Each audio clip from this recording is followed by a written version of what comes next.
akwai matsala gaskiya rayuwa na don wani aiki ya fito ba zan samu ba don wani irin reno irin mai karfi an ce za a nemi karti ni ban da shi ba zan je ba sai da dan taimako dan sana'a wajen fita nan baki iyaka inda ba za a yi binki sai ba in yi in dawo ina sayar ma in ba sayar ma shi kenan a yarda ne batun da ban da takardar kasa bayan da ba mu yi ba mu samu mishi takardar aihuwa kwata wallahi ba mu samu an ce a samu shaidu ma ga baban shi a zaune a aka ce sai an je can kasar baban nahi shaidu din an nemo ko wan babansa ko kanin babansa an samu shaidu kamar mutum biyu tukunna a samu takardar to kuma ba mu samu hanyar zuwa bane a nemo wan uban nasa ne daga Najeriya nake amma asalin iyayena yan nan ne to a gaskiya takarda ta haihuwa da sauransu ba ni da kowa kaga ba in san ce zan tashi in tahi wani waje da in je in bi dan maka na wani ba ko da na je wani waje ma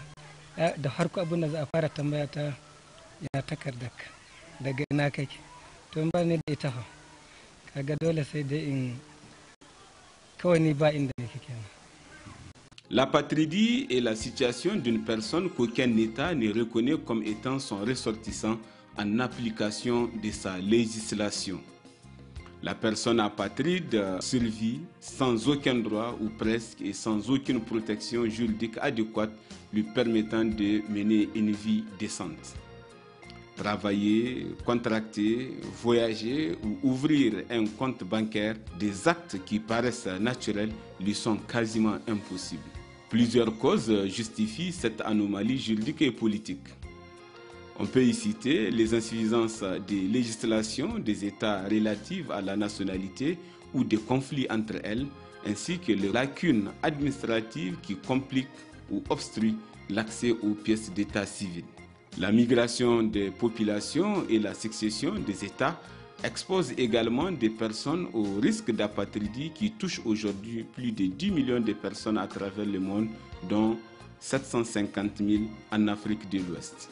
Conscient de la gravité de ce phénomène qui est contraire aux droits humains fondamentaux, le Haut Commissariat des Nations Unies pour les réfugiés HCR a lancé une campagne mondiale pour l'éradication de l'apatridie d'ici 2024.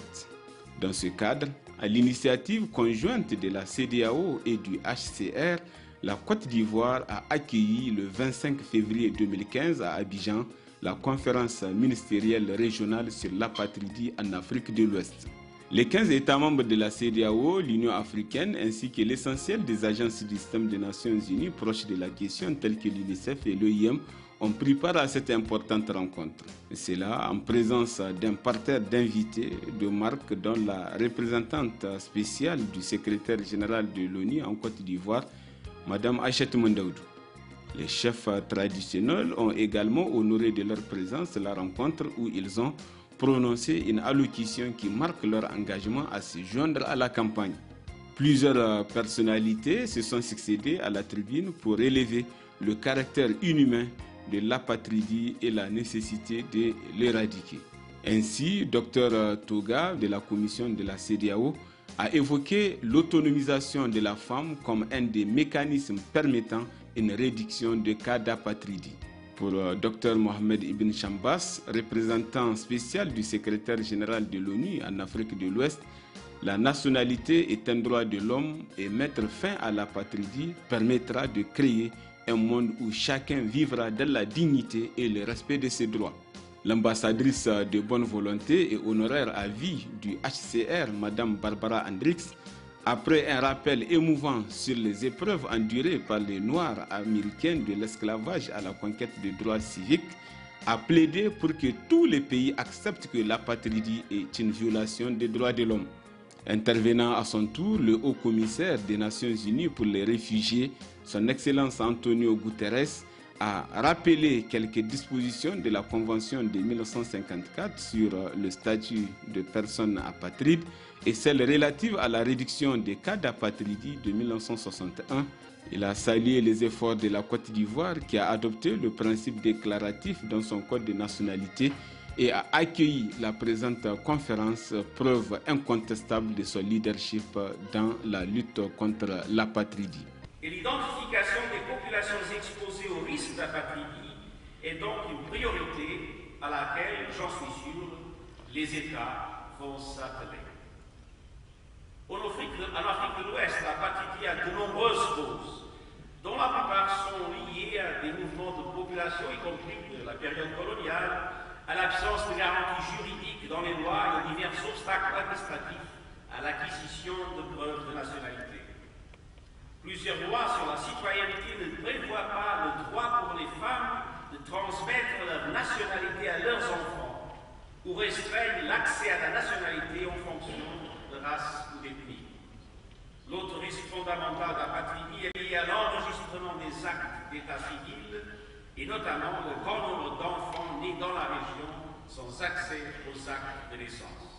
Au Niger, le bureau du HCR est à pied d'œuvre dans la campagne pour l'éradication de l'apatridie par l'élaboration et la mise en œuvre d'un plan d'action en partenariat avec le gouvernement incluant l'identification, la prévention, la protection et la réduction.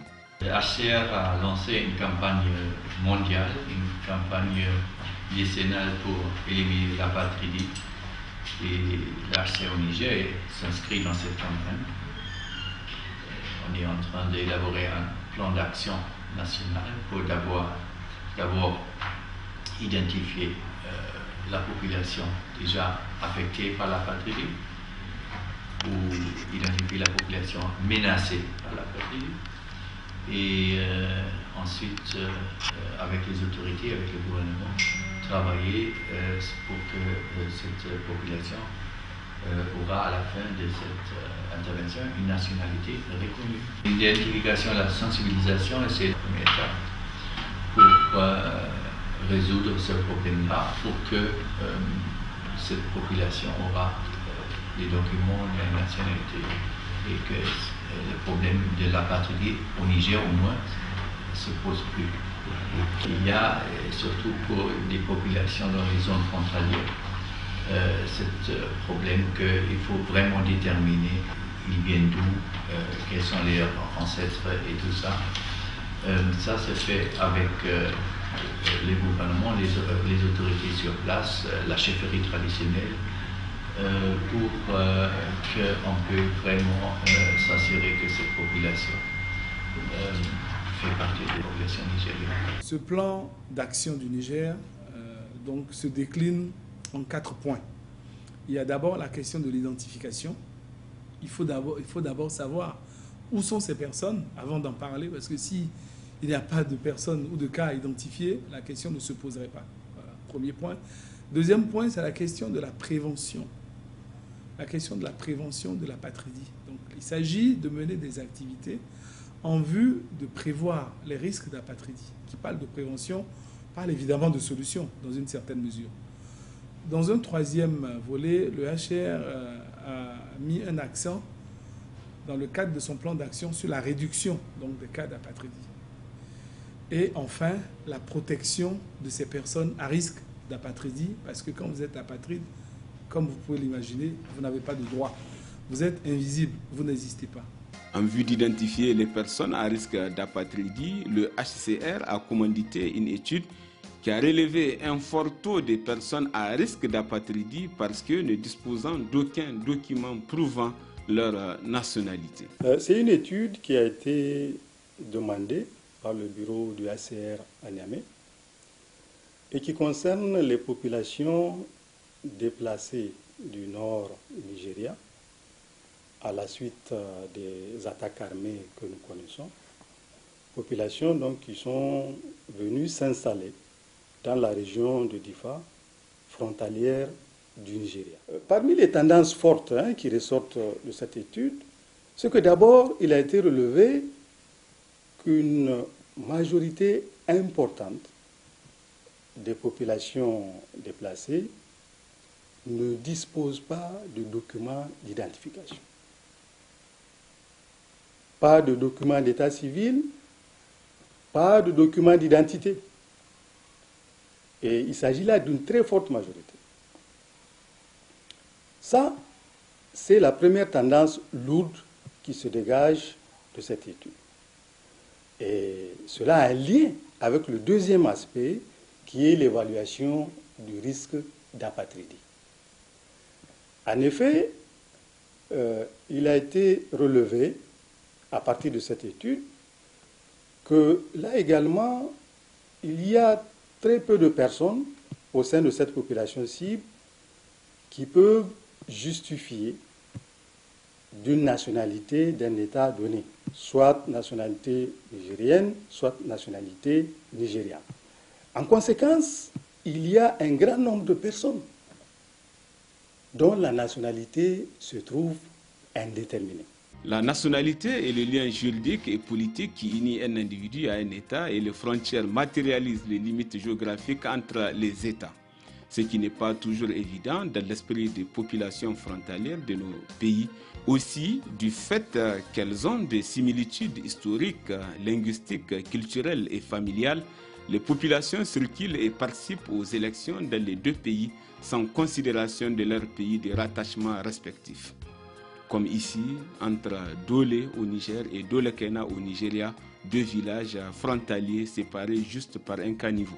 Même constat chez les pêcheurs et les populations nomades ou pastorales qui migrent au gré de la disponibilité du pâturage ou d'environnements plus cléments. C'est là sans détenir des pièces d'identité attestant leur nationalité et sans observer les moindres formalités d'entrée ou de séjour des territoires qu'ils traversent, ce qui rend difficile la détermination de leur pays d'origine, même en cas de décès.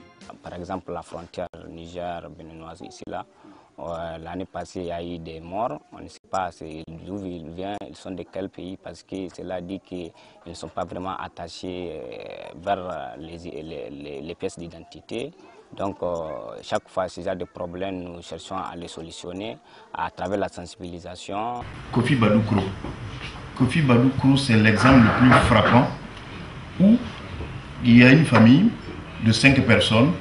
Il y a 3 qui sont ivoiriennes, 2 qui sont des Ghanéens. Quand vous regardez leur champ, la plantation se trouve au Ghana, leur domicile se trouve en Côte d'Ivoire. Et moi, quand j'y suis arrivé et je regardais, je n'ai vu véritablement pas de frontière. Je ne sais pas ce qu'on appelle frontière, je ne sais pas si ailleurs c'est bien démarqué, bien tracé, mais je n'ai vu qu'une petite broussaille qu'on traverse et on va dans tous les sens. Je vous assure que le salon de la famille est au Ghana. Les autres chambres se trouvent en Côte d'Ivoire. Et les gens parlent parfaitement ce qu'on appelle au Ghana Ashanti et qu'on appelle Agni en Côte d'Ivoire. Ils parlent exactement la même langue.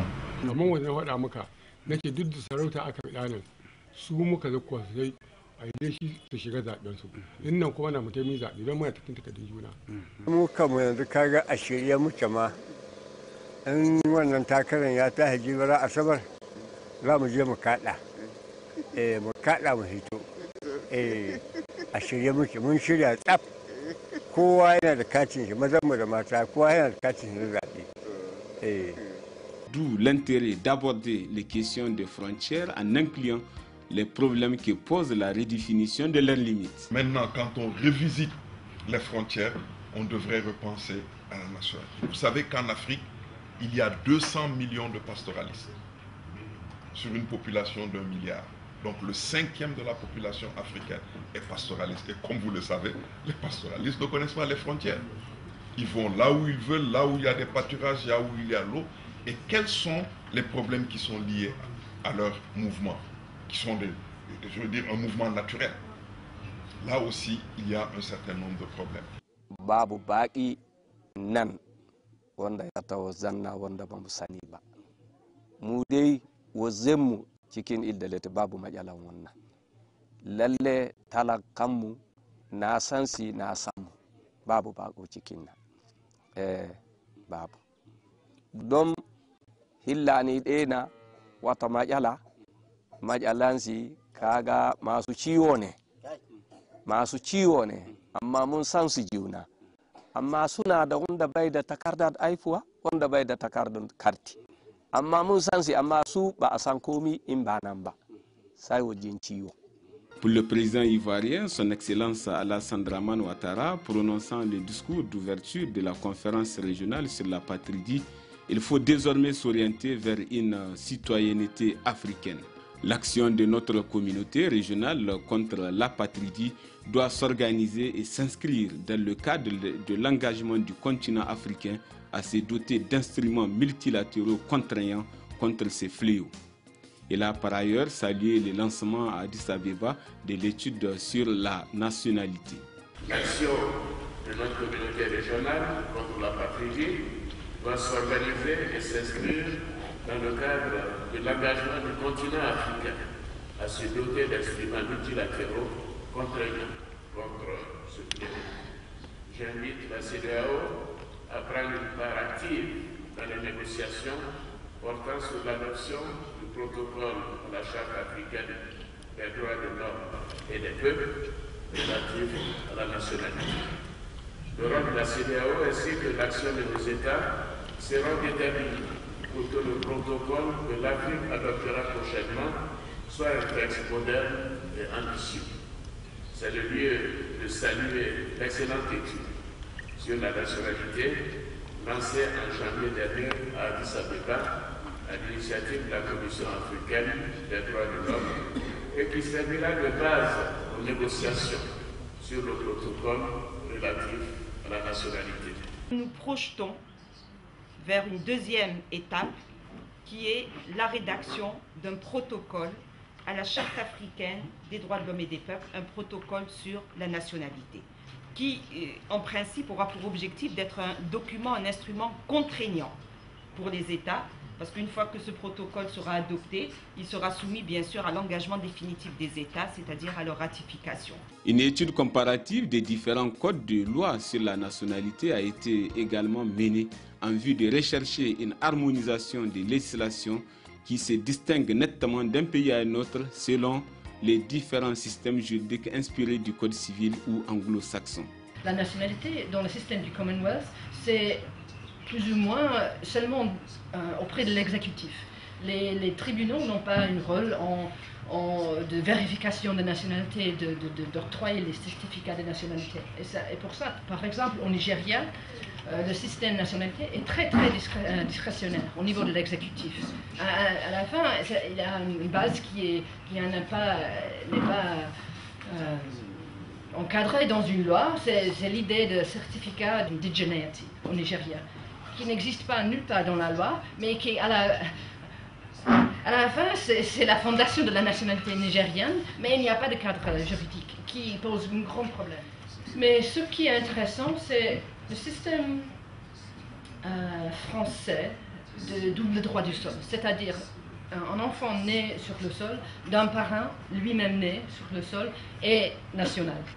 Et ce système qui existe dans tous les pays de l'AOF, par exemple, de la CEDEAO, sauf la Côte d'Ivoire, qui est important, a été beaucoup plus stable. Dans 2 générations, tu n'es plus apatride, tu es national. Des actions ont été menées par le Niger pour réduire les cas d'apatridie par non seulement la signature de 2 conventions irrélatives, mais aussi la révision en 2014 de l'ordonnance numéro 8433 du 23 août 1984 portant code de la nationalité nigérienne en intégrant désormais le principe de la double nationalité et la possibilité pour une femme de transmettre sa nationalité à son conjoint. Le chef de délégation du Niger à la conférence régionale ministérielle sur l'apatridie en Afrique de l'Ouest évoque ici les progrès accomplis par le pays. La lutte contre l'apatridie doit être perçue comme une dimension essentielle des droits de l'homme. Cette vision, qui s'inscrit dans la droite ligne de la politique de la nationalité du Niger, s'est traduite par la révision en novembre 2014 de la loi portant code de la nationalité nigérienne en vue non seulement d'éliminer la discrimination à l'égard de la femme en matière de transmission de la nationalité au conjoint, mais aussi de favoriser la double nationalité.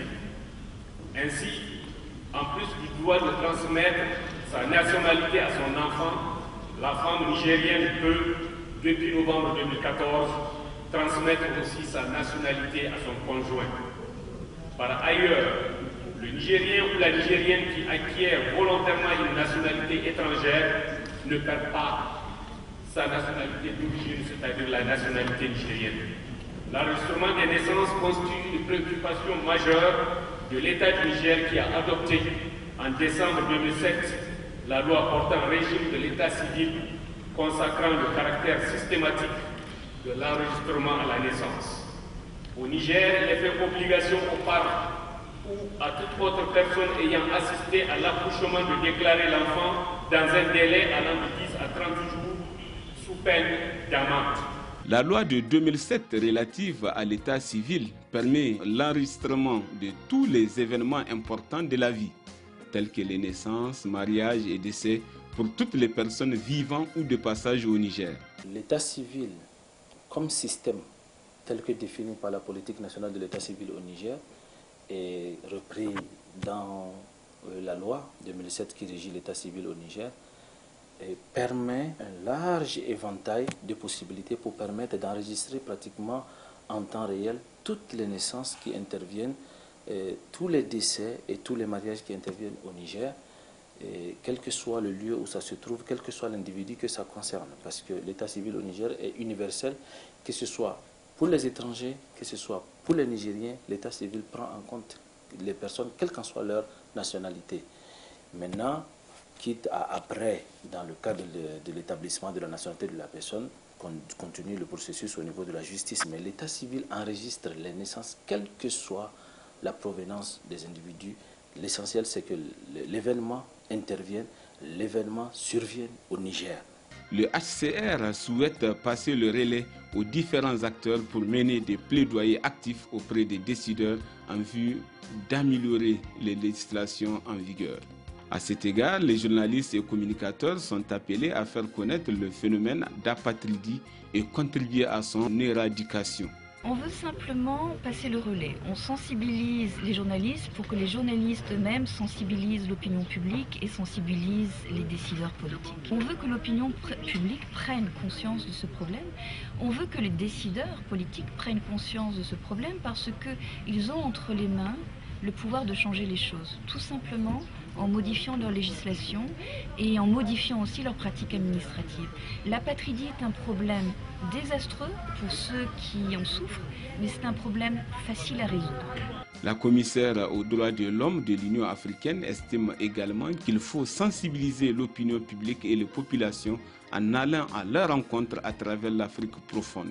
Le message, je crois, que vous allez avoir et que vous avez eu, mais que vous allez devoir surtout répercuter, est un message à l'endroit des populations. Et il faut aller dans l'Afrique profonde, parce que c'est au niveau de l'Afrique profonde qu'il faut sensibiliser les autorités locales, il faut sensibiliser les populations sur l'obligation d'enregistrer les enfants.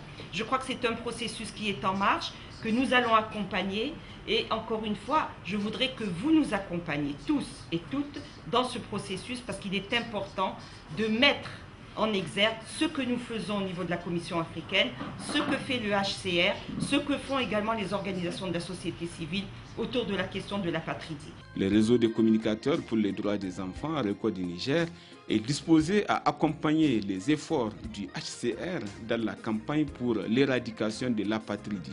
Diverses activités de communication telles que les ateliers de formation et sensibilisation, la production des magazines seront menées. Le réseau de communicateurs pour les droits des enfants à RECO Niger entend accompagner les actions du HCR et de l'État du Niger dans le cadre de la campagne pour la réduction de l'apatridie. Nous avons eu l'opportunité de participer à l'atelier de Mboursali au Sénégal, ayant enrichi nos connaissances sur l'apatridie.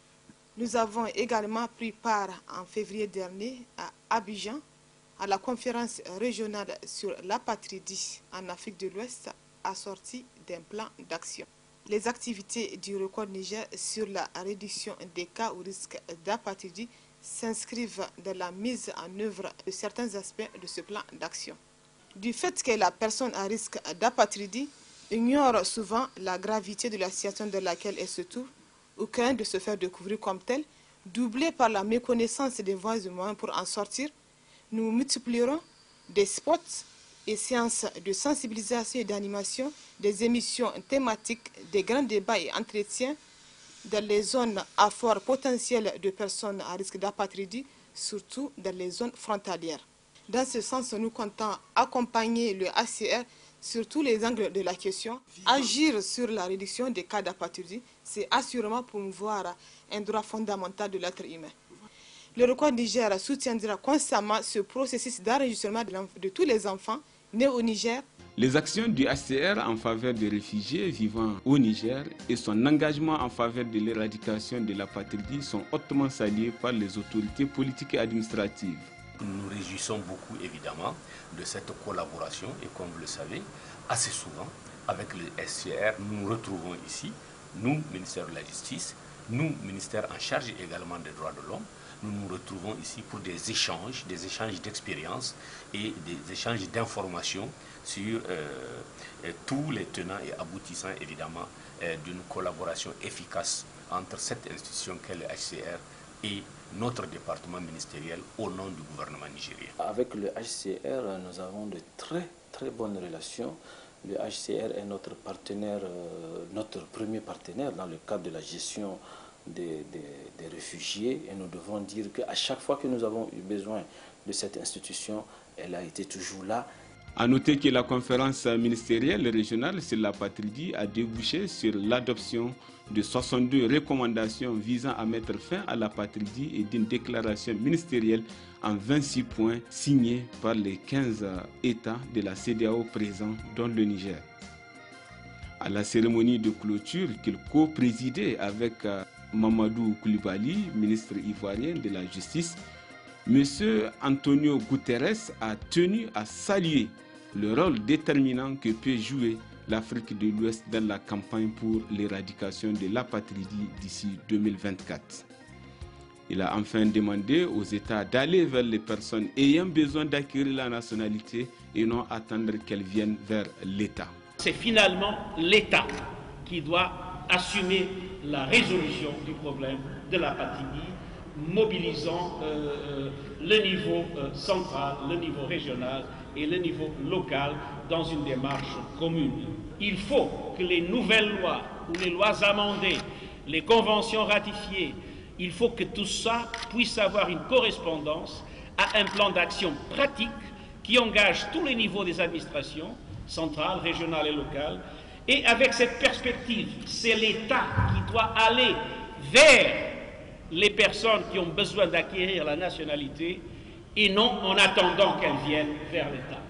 Les chefs d'État et de gouvernement de la CEDEAO viennent justement d'adopter le mardi 19 mai 2015 à Accra au Ghana, lors de leur 47e sommet ordinaire, la déclaration ministérielle d'Abidjan sur l'éradication de l'apatridie, ce qui constitue une très grande avancée dans la lutte contre ces fléaux qui touchent des centaines de milliers de personnes en Afrique de l'Ouest, déclare Mme Lise, représentante régionale du Haut Commissariat des Nations Unies pour les réfugiés en Afrique de l'Ouest.